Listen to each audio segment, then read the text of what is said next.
Your policy ends tomorrow. Employer requested removal. That's what the hospital administrator told me, just hours after my husband vanished with $95,000. My name is Emma Carlson. I'm 40 years old, a pediatrician living in Raleigh, North Carolina. I like systems that make sense, dosing charts, patient histories, color-coded folders for every vaccination. I'm the kind of person who always remembers to lock the door, turns off the stove, and keeps a backup phone charger in my purse just in case. My friends say I'm cautious. Joel used to call it endearing, back when we both still found each other's quirks charming. I grew up in a small town east of here, one of those places where everyone knows your business before you do. My mom was a teacher. My dad fixed cars out of our garage for extra money after shifts at the tire factory. I watched him patch brakes and change oil for neighbors who paid with peach cobbler or babysitting. I learned early that order and generosity aren't the same, and sometimes the people you trust most are the ones who can let you down without meaning to. I swore I'd never depend on anyone for the things I could handle myself, but life has a way of wearing down even the best intentions. I met Joel when I was 23, just out of medical school, drowning in student loans and caffeine. He was tall and quick with a joke, always ready to pick up the tab. He'd started with a single repair bay he rented behind a tire shop, and by the time we got serious, he was on the verge of buying out his first real location. He made me feel safe in a way I hadn't felt since I was a kid. He loved the way I made lists for everything. I loved the way he never needed one. It seemed natural to let him handle the household finances. He was good with numbers, at least, that's what I told myself. He liked being the man who handled things. I liked being able to focus on my residency and, later, the constant on-call shifts that left me running on nerves and microwave dinners. We fell into routines. Joel handled the bills and tax returns, I handled everything else. It wasn't perfect, but whose marriage is? When we bought our house, my name was on the deed, and my signature was on all the big documents, but Joel insisted on managing the day-to-day. He'd say, "You save kids, Em. Let me save us from overdraft fees." He'd joke about how I'd lose my head if it weren't attached, even as I carefully tracked my patient notes, doses, and surgical checklists. "Let me take care of you," he'd say, tucking an envelope of receipts into his desk drawer. At first, I thought nothing of it. Sometimes I'd get nervous about how little I knew. I'd ask to see the bank statements or credit card bills, and Joel would flash that crooked smile, promise to show me, and then distract me with dinner plans or a movie night. "Don't worry, babe. We're fine," he'd say, and it felt ungrateful to push back. My parents raised me to be polite, not to pry. Still, I tried. Every so often, I'd catch a glimpse of a bill or a statement left out on the kitchen counter. I remember noticing big payments going out to companies I didn't recognize, business expenses, Joel would say, brushing off my questions. "It's for the shops, Em. Don't sweat it." I'd shrug, tell myself I was just being paranoid. I always made enough to cover my half, Joel handled the rest. Work gave me something solid to hold on to. I loved the controlled chaos of the pediatric ER, the parents clutching children, the nurses shouting vitals, the hush that fell every time a doctor walked in. My colleagues respected me, even when they teased me about my color-coded pens and hyper-organized locker. I earned a reputation for being unflappable in crisis. At home, though, I felt like I was always a step behind, always apologizing for something I couldn't name. Joel had 2 auto repair shops by then, each with a couple of employees he'd known for years. He worked long hours, but never missed a dinner with me if he could help it. Sometimes, on the rare nights when we were both home, we'd talk about having kids, maybe taking a trip to the beach, things that sounded nice in theory but never made it onto any list. Looking back, there were signs. The way Joel would get cagey if I asked about the accounts. The times he'd forget to pay a bill and blame it on the bank, or when he'd insist on using only his email address for anything related to our house. He always had a story. Once, I found a letter from the IRS in the mail pile. Joel said it was for a payroll audit at the shop and promised he'd take care of it. I believed him. It wasn't until Luna, our ancient tabby, needed surgery that I realized just how little I actually knew about our finances. I went to pay the vet bill and my card was declined. Joel was out of town on business. I called him, panicked. I must have mixed up the accounts, he said, calm as ever. Use the other card. I'll fix it when I get back. He did. I told myself I was overreacting. Still, the feeling stuck with me, like a draft you can't find the source of, always making you uneasy. When I got the call about my own surgery, routine, but requiring full anesthesia, I wasn't worried about the medical side. I was more worried about missing work, letting my patients down, the chaos that always seemed to crop up whenever I took a day off. Joel was supportive, insisted I schedule the earliest possible date so I'd have plenty of time to recover. He offered to handle everything at home. You just focus on getting better, Em, he said, pressing a kiss to my forehead. I tried to believe him. The morning of the surgery, the house was quiet.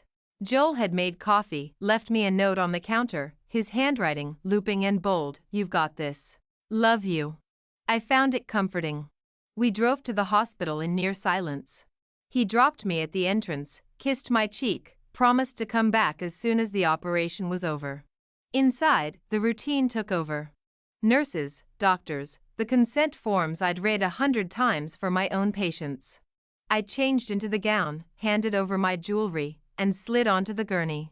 I watched Joel through the glass, waving awkwardly as I disappeared down the corridor.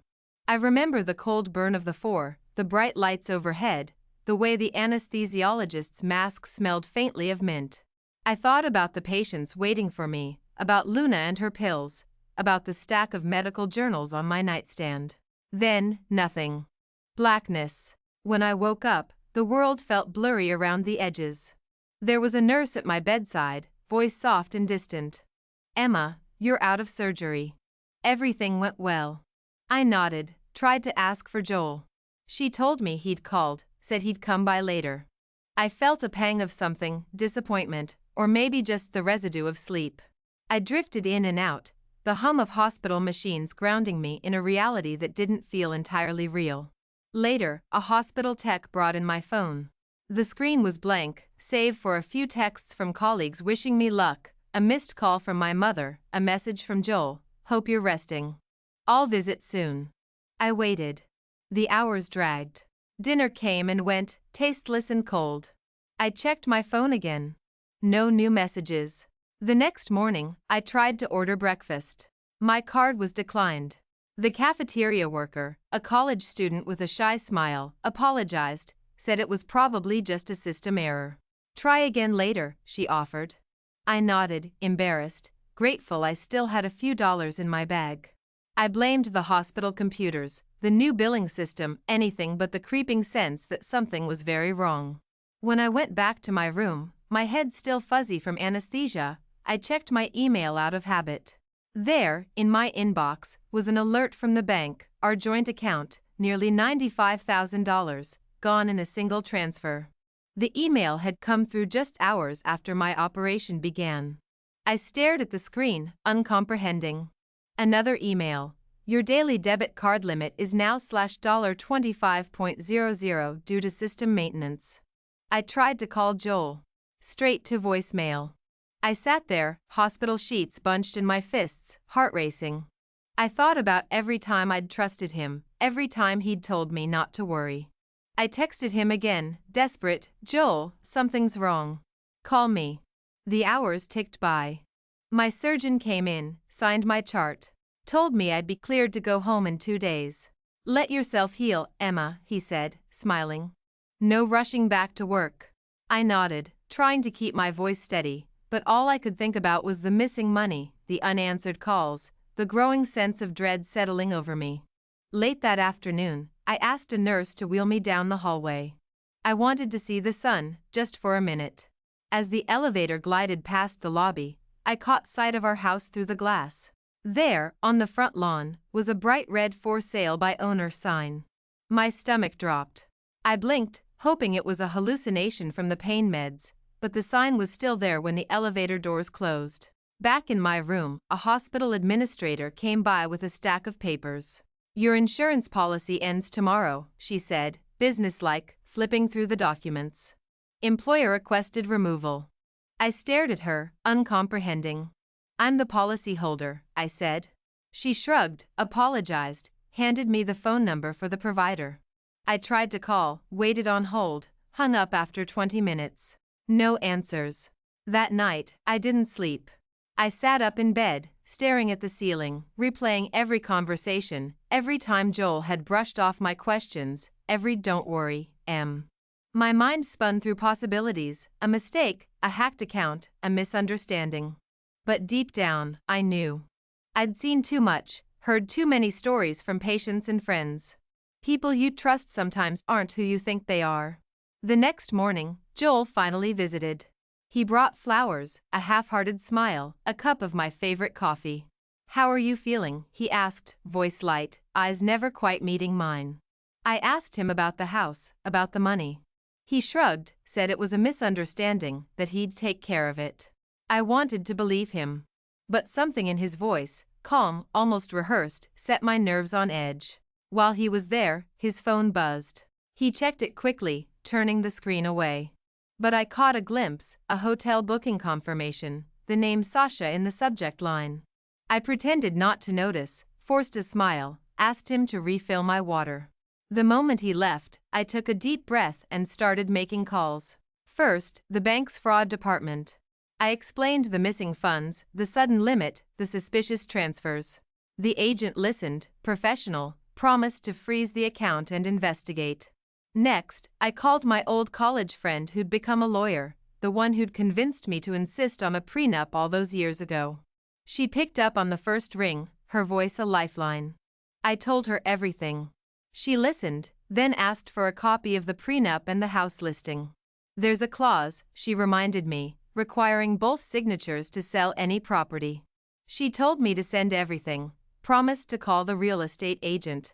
By that afternoon, the house listing was pulled. The agent called to confirm, "We can't proceed without your notarized signature." Relief warred with exhaustion. For the first time in days, I felt a glimmer of hope. The hospital days blurred together, tests, visits from colleagues, phone calls from my mother, who lived 2 states away and promised to drive down if I needed her. Nurses brought me updates, coffee, quiet company. My mind replayed every scene with Joel, every time he'd insisted I let him handle things.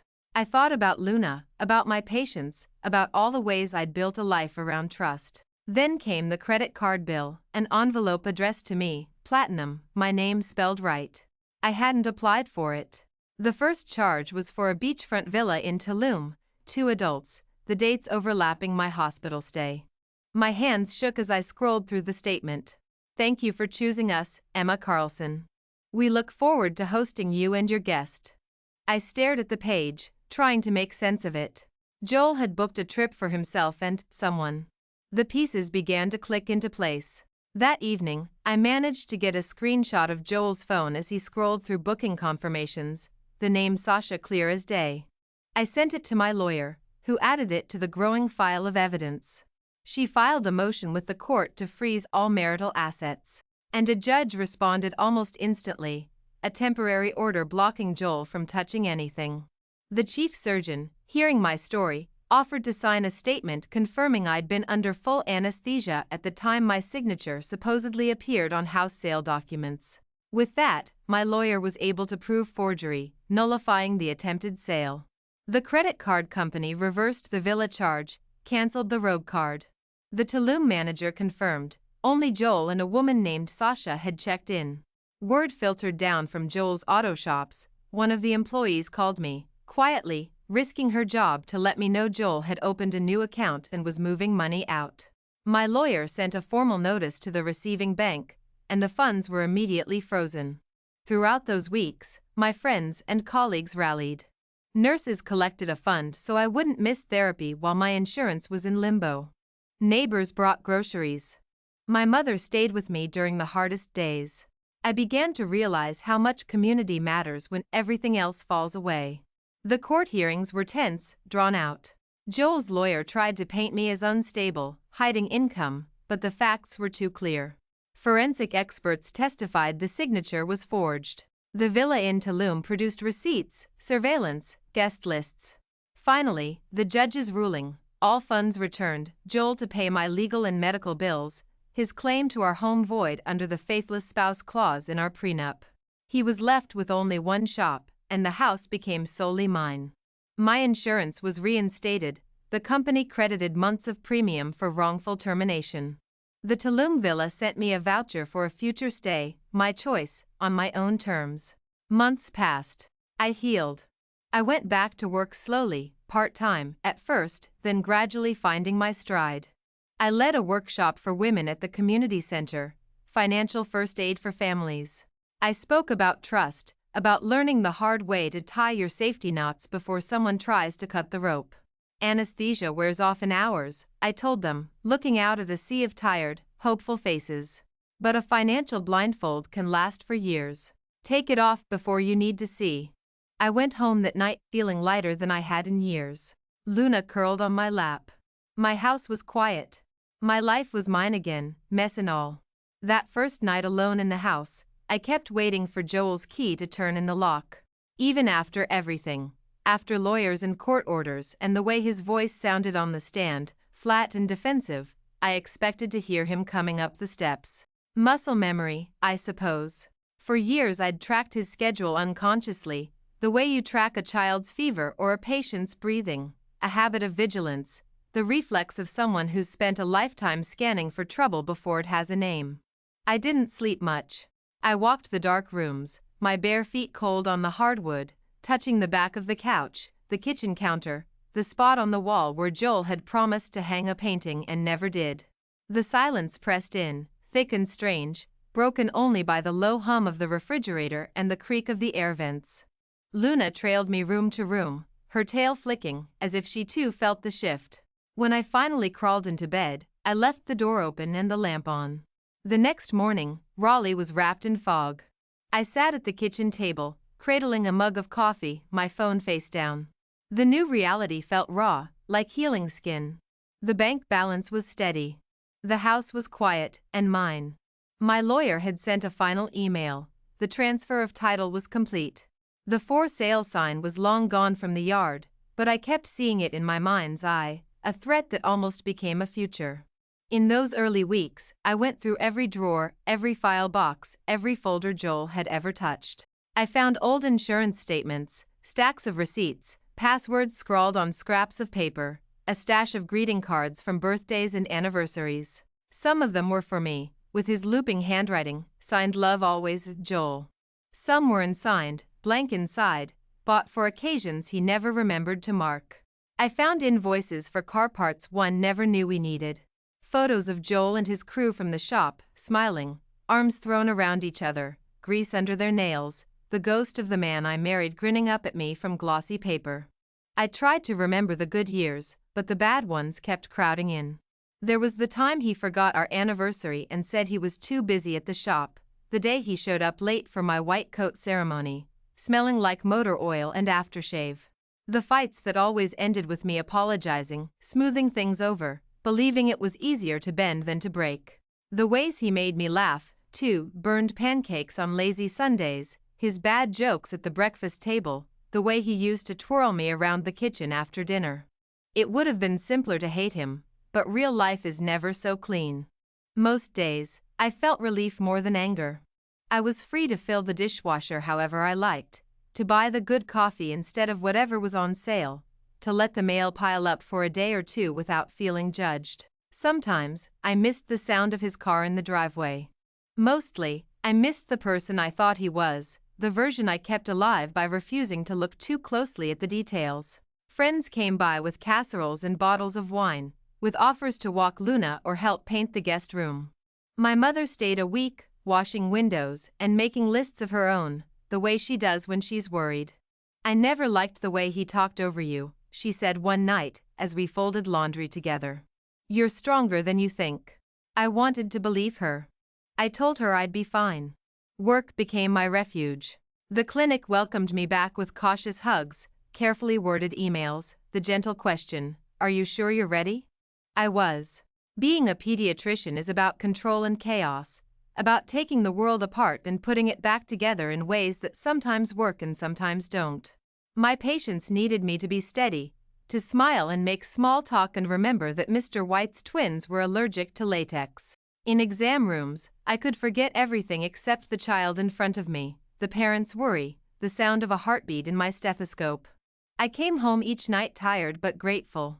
Some evenings, I would sit at the dining table and open the stack of envelopes I'd collected during the worst of it: bank statements, court orders, legal letters, reminders of a life that nearly slipped out from under me.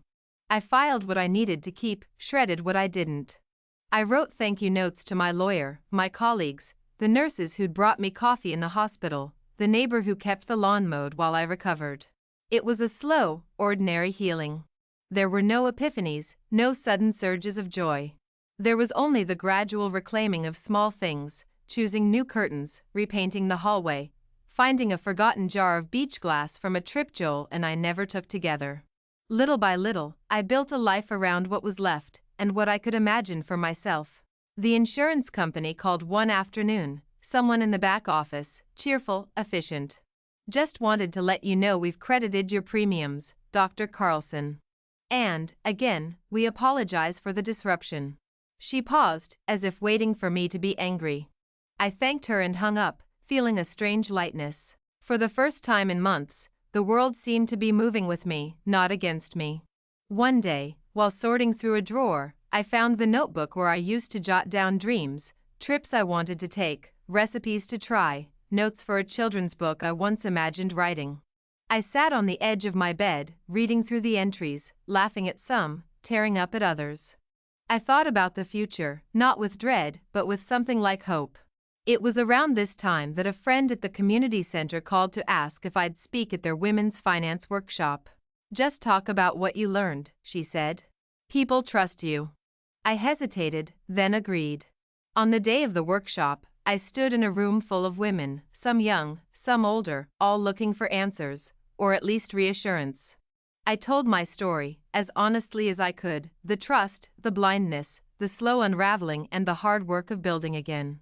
Anesthesia wears off in hours, I told them, but a financial blindfold can last for years. Take it off before you need to see. I went home that night, let Luna curl in my lap, and watched the evening settle in around us. I wasn't healed, not all the way, maybe not ever, but I was whole. I was awake. The weeks that followed settled into a rhythm so steady it felt foreign at first, like moving into a house where every window faces a new direction. I found myself noticing things I hadn't before: the way the light came in through the kitchen window in the early afternoon, the softness of Luna's fur when she curled against my hip, the simple satisfaction of putting together a meal just for myself and eating it in silence. One Saturday morning, I woke before dawn, the air cool and clean through the open window. For a long time I lay in bed listening to the city wake up, distant car engines, a dog barking somewhere down the block, the gentle rattle of the newspaper hitting my front steps.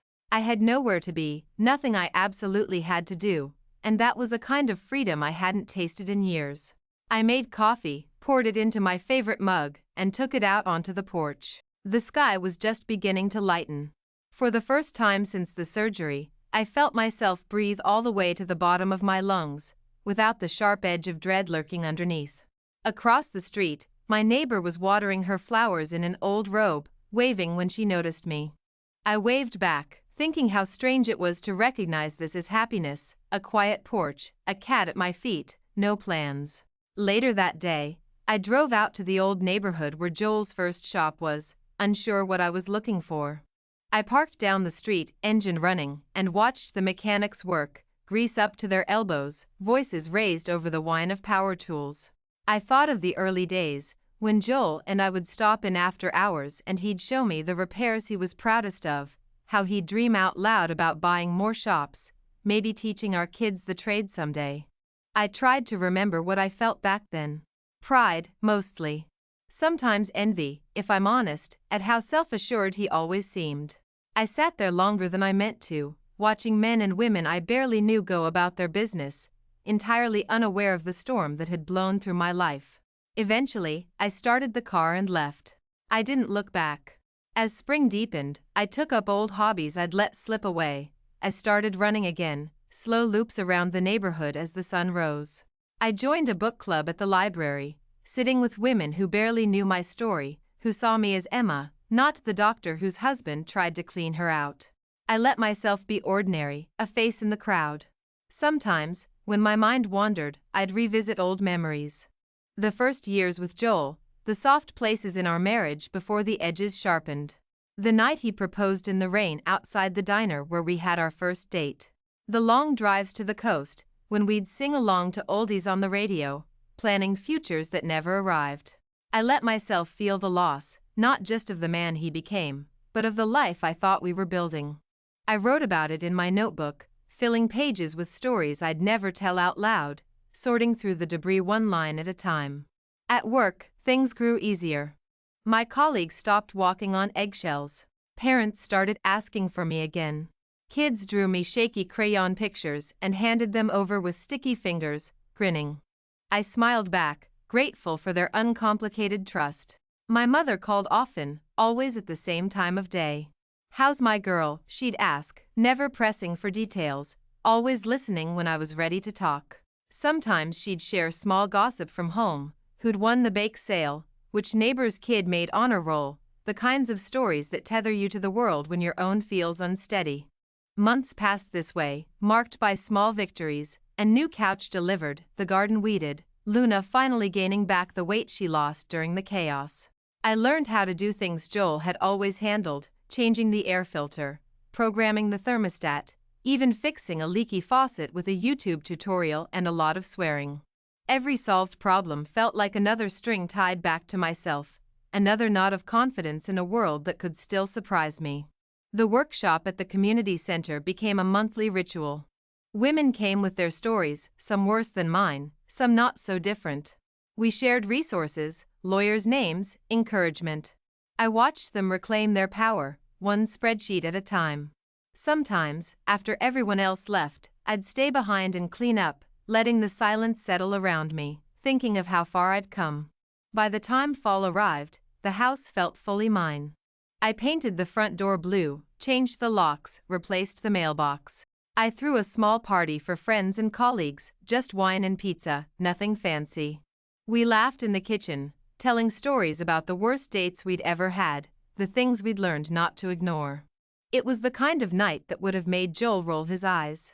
I went to bed that night alone, happy and unafraid. Sometimes, before sleep, I would think about the day Joel's lawyer finally called to ask if I'd considered dropping the case for a mutually agreeable settlement. I said no. I wanted the record clear, for myself and for anyone else who needed the reminder, trust is a choice, and so is survival. The next morning, I woke up before my alarm, sunlight spilling across the comforter. Luna purred at my side. I stretched, made coffee, and stood at the window, looking out over a world I'd claimed for myself, one quiet morning at a time. A few weeks after the housewarming party, I found myself standing in line at the grocery store behind a man who looked uncannily like Joel from the back. My heart jumped, then immediately settled as he turned, older, grayer, a stranger, nothing to fear. That reflexive flicker of panic surprised me, a leftover from the old life, but it faded quickly. I left the store with groceries, smiling at the cashier, thinking how strange it was to finally walk through my days without that weight at my heels. One afternoon in late October, I received a letter from the Tulum Beach Villas, the same resort where Joel had tried to book his little escape. They'd finally finished their investigation and were reaching out again. "We hope you'll consider using your voucher soon," the manager wrote, "and this time, bring a guest of your choosing, or just yourself." I set the envelope aside at first, not ready to think about travel or vacations. But the idea sat in my mind, quietly blooming, as the leaves turned and the days grew shorter. Thanksgiving came. My mother drove down and insisted on making the entire meal from scratch. We spent a day in the kitchen together, peeling potatoes, rolling pie dough, talking about everything and nothing. She asked gently about Joel, about the trial, about how I really felt. I told her I was fine, and for once I wasn't just saying it. "You always landed on your feet," she said, and I squeezed her hand in thanks. In December, a snowstorm closed the clinic for 2 days. I spent them at home, drinking cocoa, reading novels I hadn't touched in years, letting Luna nap on the blanket beside me. I watched the world outside turn white and silent, thinking how peaceful it all seemed, how years of chaos and uncertainty had finally given way to stillness. I called a few friends, traded recipes and gossip, and let myself rest. One morning after the storm, as I shoveled the walk, I saw my neighbor, Mrs. Patel, who'd lost her husband 2 years earlier, struggling with her driveway. I put down my shovel, walked over, and helped her clear the snow. She thanked me, invited me in for chai. We sat in her kitchen, surrounded by the smells of cardamom and ginger, and shared stories about love and loss. "It gets easier," she said, smiling.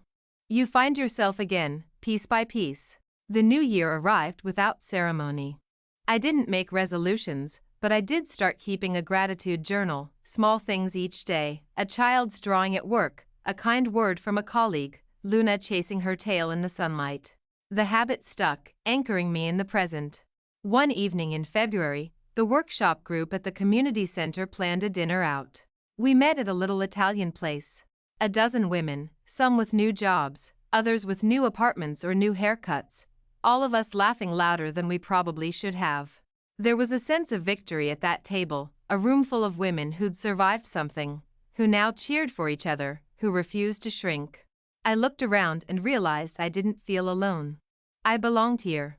On the drive home, I thought about the Tulum voucher, still tucked in a drawer. I wondered if I was ready. Maybe not today, maybe not tomorrow, but soon. I would go, just to prove to myself I could. I could walk barefoot on a beach, drink coffee with my feet in the surf, watch the sunrise with no one waiting for me to come home, no one tallying what I'd spent or where I'd been. I could choose my own guest, or just take myself. Spring returned. The world greened and softened. The neighbors' children played catch on the lawn, and I found myself lingering outside after work, talking to them, letting their laughter fill the silence that had once felt like emptiness. I started planting herbs in the garden, letting my hands get dirty, enjoying the smell of earth and rain. One Saturday, I drove to the coast. Just me, no destination, no plan. I rolled down the windows, let the wind tangle my hair, listened to music I hadn't heard since college. I spent the day wandering small towns, eating fried shrimp by the water, watching the gulls swoop and call. I felt young again, weightless, as if anything was possible. I bought a postcard in a gift shop and mailed it to myself. "You are here. You are enough. Keep going." Sometimes at night, I still thought of Joel, not with anger, not even with sadness, just as a fact, a person who used to share my life. I wondered if he ever thought of me, if he regretted what he'd done, if he learned anything from it. But those thoughts came less and less often. My life was full, my days my own. Summer came, bringing long warm evenings and bright mornings. I signed up for a class at the community college, beginner Spanish, something I'd always meant to try. I made new friends, shared stories and jokes, learned to roll my R's, laughed at my mistakes. That July, I booked the flight to Tulum. I chose a small suite facing the ocean, packed light, and told no one until I was already gone. On the first morning, I walked the shoreline alone, the waves warm at my feet. I sat under a palm tree and wrote in my journal, letting the sun fill every empty corner left in me. I realized I didn't need a grand finale, no dramatic turning point or confrontation. This peace, this ordinary joy, this sense of myself returning, was enough. I had survived, I had rebuilt, and I was finally free. And if, sometimes, I glanced at the door expecting a key in the lock, I would smile to myself, sip my coffee, and turn back to the life I'd chosen. That was victory. That was the ending I wanted all along.